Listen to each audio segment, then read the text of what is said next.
Kemudian kita lanjutkan ke bab yang pertama, yaitu di sini dijelaskan tentang definisi talaqi Al-Qur'an. Ya. Apa itu talaqi? At-talaqqi ini bentuk masdar dari kata talaqqa yatalaqqa talaqqiyan.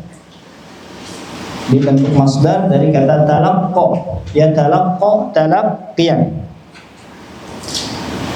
Apa maknanya talaqqi itu? Maknanya adalah fahimahu atau akhadahu, yaitu memahami ilmu, mengambil ilmu dari orang tersebut.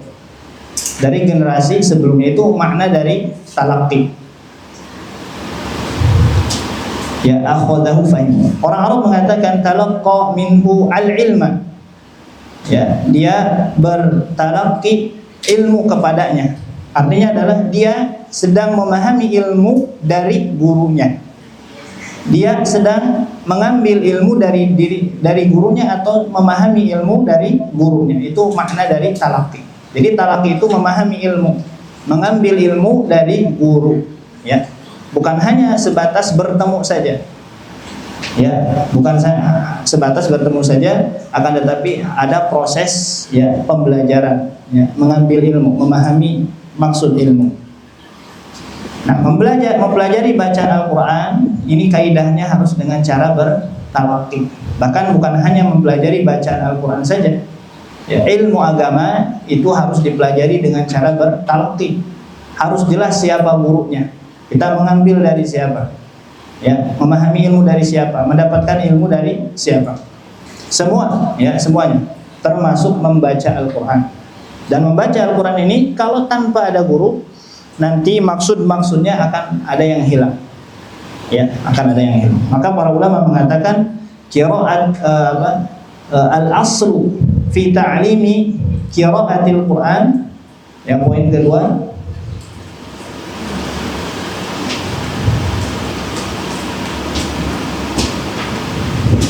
kedua, al-aslu fi ta'limi qiraatil Quran huwa talaqqi min afwahil ulama'il mutqinin. Ya, itu dasar pokok atau kaidah mempelajari bacaan Al-Quran itu dengan cara at-talaqqi. Nah, gitu ya.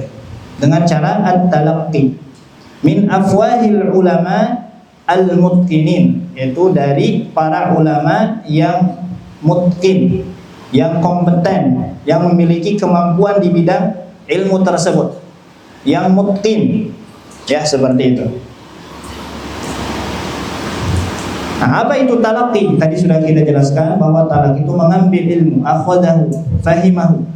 Tapi yang dimaksud dari talaqqi ketika kita mempelajari bacaan Al-Quran ini harus terdiri dari dua hal. Talaqqi itu, yang pertama adalah qiraatus syekh amamat talib, itu bacaannya seorang guru di depan muridnya. Ini poin yang pertama. Jadi yang poin pertama, ketika kita bertalaqqi Al-Quran harus ada poin yang pertama, yaitu guru harus membacakan bacaan Al-Qurannya kepada seorang murid. Nah, itu yang pertama. Atau istilahnya adalah as-sama'. Ya, as-sama'. Ini metode belajar. Ya, bertalaqqi ini terdiri dari dua hal. Yang pertama ini sama. Apa sama itu? Guru memperdengarkan kepada seorang murid. Summa yu'idu talibu ma sami'ahu. Kemudian yang kedua adalah kemudian seorang murid mengulangi, ya, apa yang didengarnya itu dari seorang guru, dari seorang syekh. Ya, artinya nanti poin yang kedua harus ada proses, ya, membacakan murid kepada gurunya dan nanti oleh gurunya dikoreksi, seperti itu, ya. Nah, ini namanya proses yang kedua, apa? Al-arad. Nah, ini proses yang kedua, al-arad. Jadi ada proses sama, ada proses arad. Nah, ini bertalaqqi. Nah, kalau kita misalkan mempelajari bacaan Al-Quran sudah terdiri dari dua proses ini, inilah yang namanya talaqi. Ya, inilah yang namanya at-talaqi. Baik. Nah, maka di sini di poin yang ketiga juga kita jelaskan ada beberapa rukun bertalaqi. Ya. Yang mana kalau hilang salah satu di antara rukun bertalaqi ini, maka akan ada tidak akan sempurna, ya.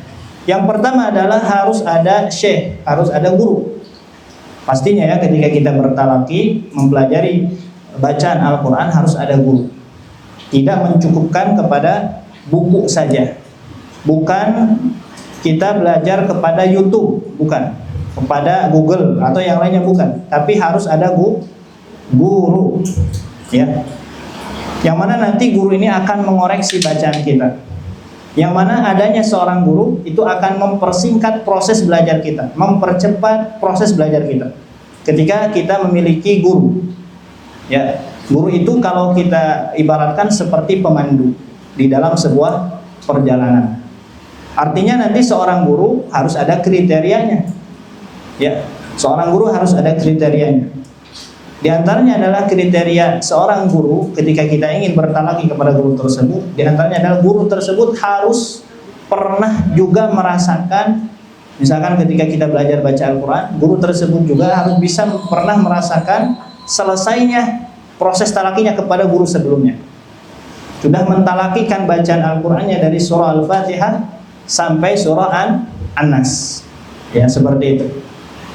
Seperti itu ya. Kemudian selanjutnya di antara kriteria yang lain, ya, dari seorang guru tentunya pemahaman akidahnya harus benar. Ya, pemahaman akidahnya tidak ada yang menyimpang dan lain sebagainya. Kemudian yang selanjutnya di antara kriteria seorang guru ketika kita mempelajari bacaan Al-Qur'annya harus kita lihat kefokusannya ketika dia mengajar. Ya, fokusnya mengajar di bidang apa?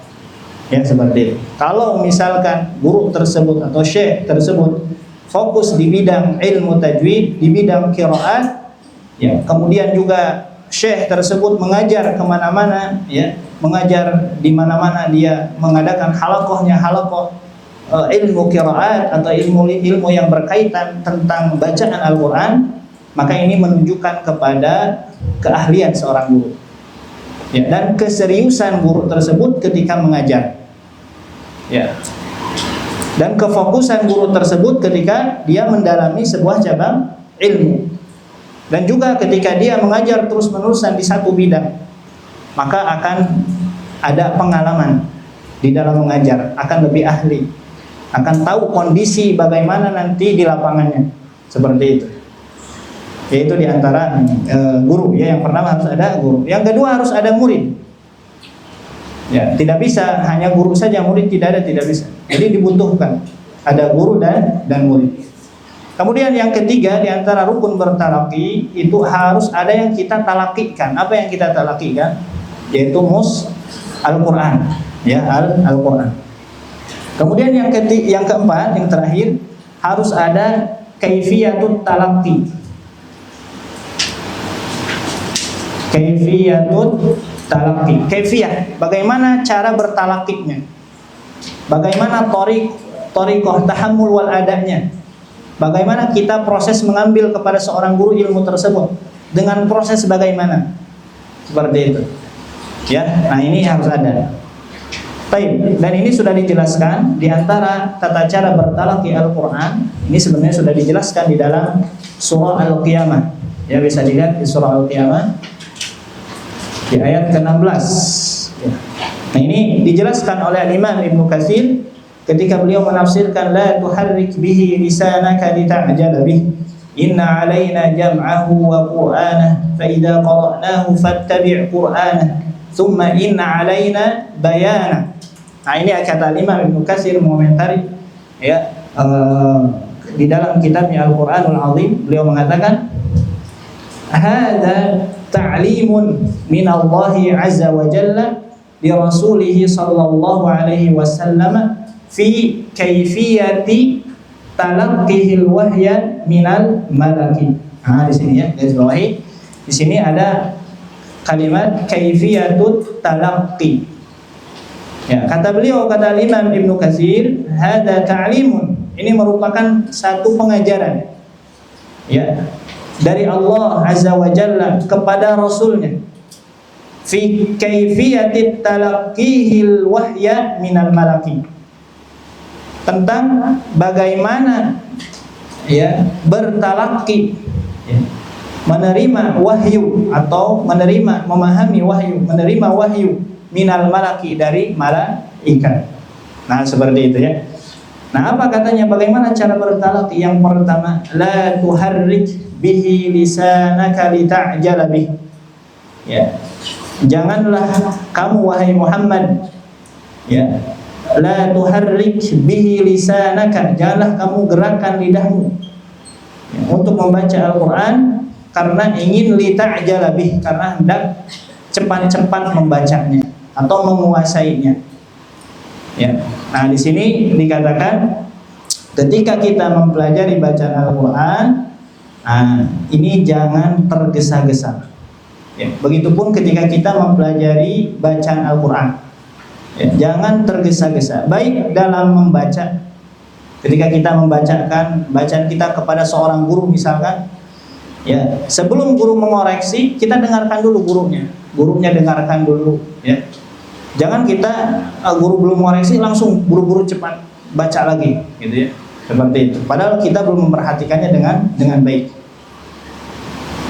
Nah, dalam membaca, dalam mempelajarinya, dalam menghafalnya, ya, atau mendengar bacaan guru, dalam mendengar bacaan guru. Jadi itu diantaranya, ya, jangan tergesa-gesa. La tuharrik bihi lisanaka lita'jala. Kenapa jangan tergesa-gesa? Ya, kita harus meyakini di poin yang kedua di sini, inna alaina jam'ahu wa qur'ana. Ya. Inna, sesungguhnya, alaina, kamilah, jam'ahu, yang akan mengumpulkan, ya, di dadamu, ya, wa qur'ana. Ya, jadi ayat yang kedua ini dijelaskan, ini salah satu bentuk